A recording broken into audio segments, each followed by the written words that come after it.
Assalaamu calaykum waraxmatullaahi wabarakaatu. Ashamaa harka fuunee warroonni amantii biroos jira jirtu hordoftootaa fi kabajamtoota kiyyaa akkami nagaa keessaniin isiniin jedha. Har'a oolmaa qimamochee mana madaamii keessamee oolmaan isaanii akkam warra jedhaniif warra hin beeyneef nuti sila wajjin beeynaa egaa akka ganama hirribni ganamaa akkam namatti tolaa akkam namatti ho'a. Ganama ka alaarmiyyoo mataa kennarraa iyyuu akkasitti kunoo osoo hirriban quufin. Osoo haran galfatiin osoo hin jiraami bakka xiqqoo odoo rafuu xiqqoo ishii rafuu xiqqishuma isii rafuu odooma jennu kaana jechuudha. Akkasii asitti kunoo hin ka'in ciisi xiqqoo sii ciisi xiqqoo sii sa'aatii daqiiqaa hagana haa dabalu daqiiqaa meeqa ta'e jedhaa takka bilbila laala achitti gad deebi'a dadhabaa yeroo kaanu jechuudha.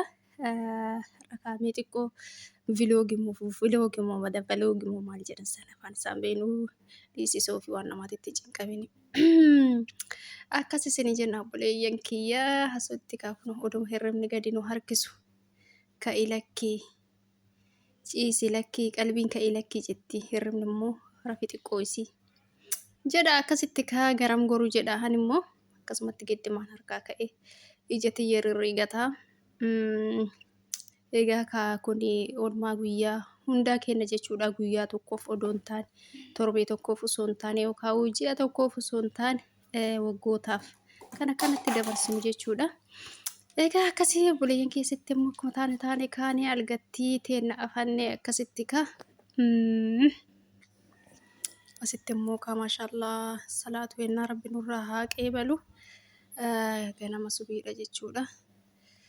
Akkasii sitti kenna jireenyi ilma namaa salaata ganama dursanii salaatuudha. Namni salaatan salaanne oolmaan isaa guyyaan isaa waan barbaade hojjetee barakaa qabu jedhani.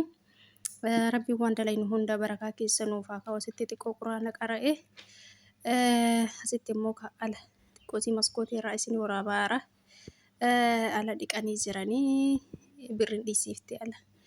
Akkasii asitti immoo mee uffata hojii maal uffadhu jedhee kun uffanni kiyya akkanatti sirreeffannee biizii ta'ee kama arge keessa uffata tokkocha fudhachuuf uffata 4-5 gagguuree balleessa. Sirreessin dachaafannee akkuma ta'etti kunoo kanumatti waan uffannume filannee keessaa fudhannee jirra. Akkasitti kunoo caammattii teenallee kaalsii teenallee uffannee gizeen qorraa akkasitti kunoo amma gara hojii kenna. Daayyoodee siraa jechuu jenna. Asika baanee jirra balbalatti teenna qulfii bananne achi gadi bayaa jirra kun gara hojiititti deemna. Banagaraachilla isitti garuu gisee qursii hojjeta isinitti argisiisne innatti mijanne xiqqoosi.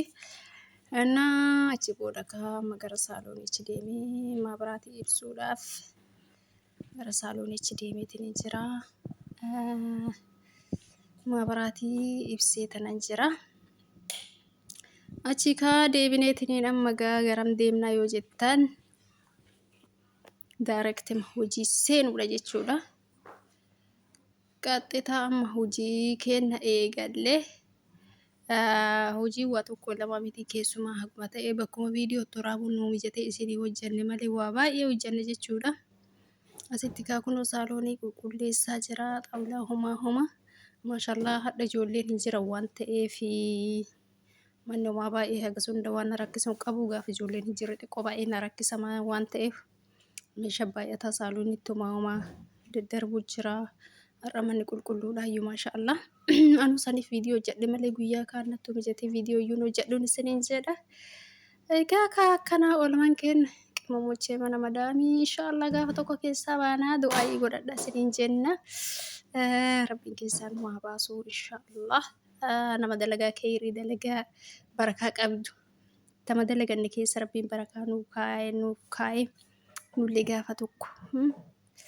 Madaamii qimamii madaamii jalaa baanee madaamii akka ta'an abdii qabna rabbirra. Akkas isiniin jenna obboleeyyan kiyya waan fayyaadha rabbi fayyaa namaa kenne. Waan kamuyyuu dalagatee hin jiraata namni waan kamuyyuu hojjetee jijjiiruu danda'a. Egaa akkasii obboleeyyan kiyya kaameramaan illee hin jiru ufumaa kenna kaameraallee sirreeffata akkasitti haga dandeenyeen haga humna keenyaatii hojjetaa jirra. Akkasii isiniin jedha obboleeyyan kiyya egaa Video kana ammoo yoo isinitti tole like, share, subscribe gochuudhaan nu bira dhaabadhaa nu gargaaraan isinin jenna. Akkasii obboleeyyan kiyyaa daqiiqaa tokko waraabee daqiiqaa baay'ee miti. Akkasii natti hin mijanne daqiiqaa dheeressee waa hunda yeroo hojjedhu isinii waraabne kushiina gisee seenu isinii waraabne waa baay'ee jira. Kana hunda isinii waraabne yoo bakkuma natti mijate bakkuma kameeraa kaachuun na mijate bichaa xiqqoo isinii waraabe jechuudha. Ana akkasii obboleeyyan kiyyaa kanaaf viidiyoon kun yoo isinitti tole bira hin darbinaadha. Like godhaadha. Qimmamochee mana madaamii akkasii mana yaa'u qulqulleessaa turre maqaa qophii ramadaanaatiif waan ta'eef gubbaadha malee amma samoona qulqulleenuma isaa irra turre hunda akkasii isinin jenna obboleeyyan kiyyaa. Isinillee akka nu dadhabne viidiyoo isin waraabnu kan isinillee like odoon godhin birin tarinaa isinin jenna. Aga viidiyoo biraatti walitti deebinu. Assalaamu alaikum warahmatullahi wabarakatuh.